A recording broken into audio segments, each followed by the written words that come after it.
Viewers, আসসালামু আলাইকুম। আশা করি সবাই ভালো আছেন। আপনাদের দোয়ায় আল্লাহর রহমতে আমি অনেকটা ভালো আছি।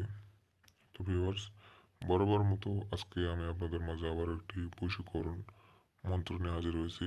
তো ভিউয়ার্স, আজকের ভিডিওটি তাদের জন্য যারা কুফরি কাজ করতে চান। আর যারা কুফরি কাজ করতে চান না, তারা আজকের ভিডিওটি দেখবেন না। কারণ এটি একটি কুফরি মন্ত্র। এটি দ্বারা আপনি কাজ করলে কাফির হয়ে যাবেন। তো ভিউয়ার্স, এই মন্ত্রটি তারা প্রয়োগ করবেন যারা কুকুরে কাজ করতে চান। আর এই মন্ত্রটি প্রয়োগ বিধি আমি বলে দেব কিভাবে প্রয়োগ করবেন।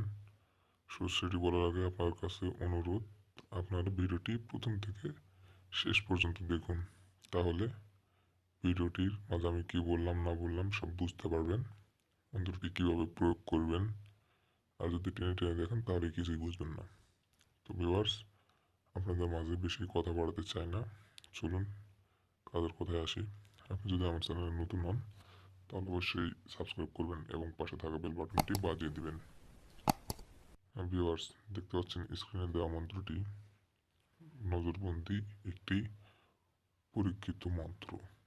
এই মন্ত্রটি দ্বারা কাজ করলে আপনার কাজ হবে 100% গ্যারান্টি সহকারে নিশ্চিত। কাজ হবেই, আপনার কাজ 100% হবে। তো ভিউয়ার্স, চলুন আমি বলে দিচ্ছি আপনারা কীভাবে কাজটি করবেন। এই যে দেখতে পাচ্ছেন মন্ত্র আপনাদের বোঝার সাথে আমি একবার পড়ে দিই।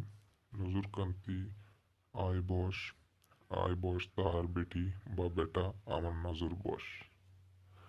এই মন্ত্রটি আপনারা পাঠ করবেন। কিন্তু আমি আপনার আরেকটা কথা বলি, আপনি যদি ছেলে হন তাহলে শুধু বেটি বলবেন, বেটি বা বেটা বলার দরকার নেই। আর যদি মেয়ে হন তাহলে বেটা বলবেন, বেটি বা বলার প্রয়োজন নেই। তো ভিউয়ার্স, আমি আপনাদের আবারও বলছি, যদি আপনি ছেলে হন তাহলে এখানে বলবেন আয় বস তাহার বেটি, বেটি বা বেটা বলার কোনো প্রয়োজন নেই।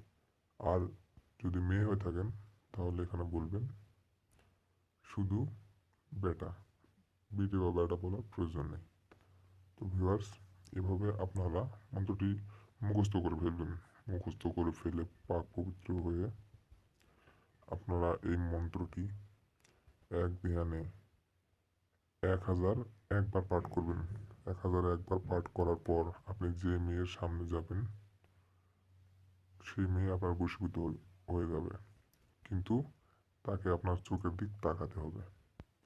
সেই মেয়েটি যদি আপনার চোখের দিকে তাকায় আর আপনি যদি তার চোখের দিকে তাকান, তো খুব খুব কম সময় নিমিষের মধ্যে সে আপনার বশীভূত হয়ে যাবে। তো ভিউয়ার্স, আপনারা এই মন্ত্রটি খারাপ কাজ ব্যবহার করবেন না। আপনাদের কাছে আমার অনুরোধ, আপনারা ভালোবাসার মানুষকে বা যাদের সঙ্গে সংসার করতে চান শুধু তাদের ক্ষেত্রেই এই মন্ত্রটি প্রয়োগ করুন। আর নাহলে খারাপ কাজে যদি আপনারা এই মন্ত্রটি ব্যবহার করতে চান তাহলে হিতে বিপরীত হতে পারে। সো বি কেয়ারফুল, অতি সাবধানতার সঙ্গে কাজটি করবেন। এই ছিল আজকের ভিডিও। যদি ভালো লেগে থাকে একটু লাইক করুন।